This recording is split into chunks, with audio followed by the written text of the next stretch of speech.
So the willingness to be lonely. Back in, I'd say, the winter of 1998, I got this fantastic assignment to go interview Sir John Templeton. And as many of you know, Templeton was one of the greatest investors of the last century. At the time, he was 85 years old. If you had invested in the Templeton Growth Fund, over 38 years, he compounded at a rate of about 15% a year. As a result, your $10,000 would turn into $2 million. And in fact, his returns, that doesn't really reflect his returns because he was an extraordinary investor really for about 60 or so years. So he defines this ability to have great success over a long period. Now, Templeton lived in this gated community called Lyford Key in the Bahamas, which was a fascinating place. He had decided early in his life he was going to save. He saved half of the money that he made early in his career, and then decided with his wife, we're going to be able to live anywhere we want in the world. And so they took a bunch of pieces of paper, figured out that Lyford Key was the place. Lyford Key is the place where people like Prince Rainier of Monaco lived. The Aga Khan had a house there.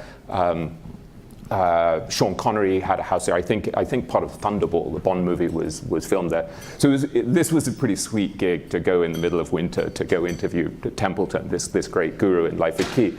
And I remember as I came up to his house, there's actually, as you walked along the porch of his house, an electronic dog starts barking. And I had this quandary whether I should out him in this article as having this fake security, which of course I did mention in the article.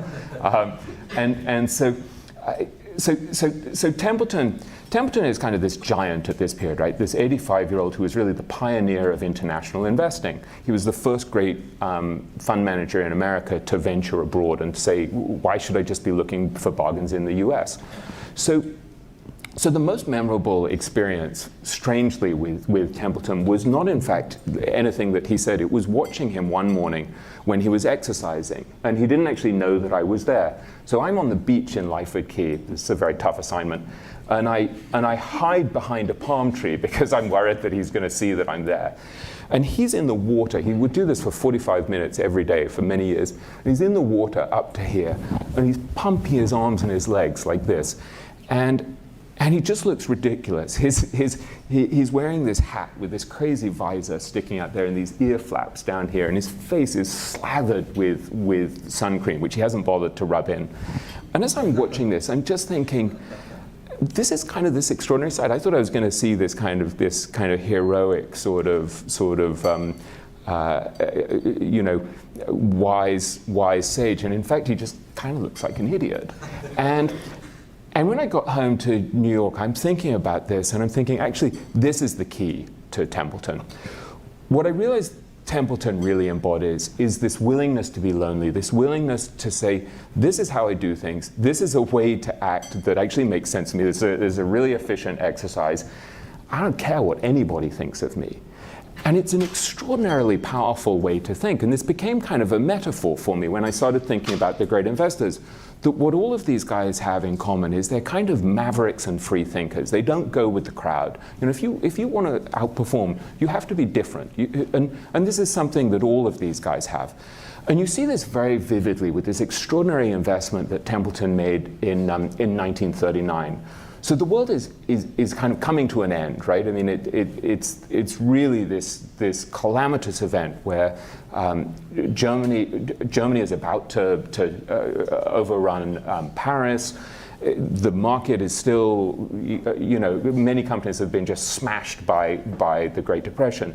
And Templeton looks at the Wall Street Journal, and he tells me he figures out that there are 104 stocks trading on the New York Stock Exchange that are all trading at less than $1 a piece. And he figures that actually the world is not coming apart. It's not going to end in the way, this is one of the great lines from Howard Marks. Howard Marks said to me, most of the time the world doesn't end. And this is something that Templeton figured out. So he figures that actually the war is going to jumpstart all of these tiny companies that are still recovering from the Great Depression. And so he puts in this order for 104 of these stocks, and the broker that he calls him back and says, yeah, it's an eccentric order, but fine, we'll do it. But there are 37 of these companies that are bankrupt. And Templeton says, yeah, I want those too. And so he buys these 104 stocks, and he said to me, most of the time the world doesn't end. And this is something that Templeton figured out. So he figures that actually the war is going to jumpstart all of these tiny companies that are still recovering from the Great Depression. And so he puts in this order for 104 of these stocks, and the broker that he calls him back and says, yeah, we it's an eccentric order, but fine, we'll do it. But there are 37 of these companies that are bankrupt. And Templeton says, yeah, I want those too. that 5 years later, when he liquidated his position, 100 out of 104 had been profitable bets, and he quintupled his money. So think about this in context, right? This guy was about 27 years old at the time that he did this. He'd started on Wall Street maybe 2 years before. He had no money. He came from nothing. I mean, his father told him in, I think, his second year at Yale, I cannot pay $1 towards your education anymore. And here he borrowed $10,000. It was the only time he ever borrowed money to invest, he told me at least. And so he borrows what in today's money is about $170,000, I think. This is incredible guts to do this. So this is the first idea, is that you need to be willing to diverge from the crowd if you're going to succeed at this. And you have this extraordinary default option, right? If you don't want to diverge from the crowd, you can just buy an index fund, and we know you'll do just great over many years, and it may be that you do even better doing that. But if you want to outperform, you actually have to be willing to go against the crowd. So I think this is one of the areas where you can apply this great line from Charlie Munger, where Munger, as we know, says, he takes a line from algebra, where he says, invert, always invert. So think about what the crowd does. And all of the stupidity of the crowd, all of the folly of the way that most people invest, and then invert it. So we know that when it comes to investing, the crowd is emotionally very reactive, right? They make these very short-term decisions, they trade too much, they get carried away by fads, by whatever seems to be hot at that moment. They're listening to market predictions, for example, a great deal. And there was a wonderful line from Marty Whitman, who said that market prediction is the last refuge of the incompetent. We know that market prediction really doesn't work. We know that you're not going to be able to figure out when the market's going up, when interest rates are going up. And yet so many people spend their time being yanked around emotionally and intellectually by watching the latest news on CNBC and the like.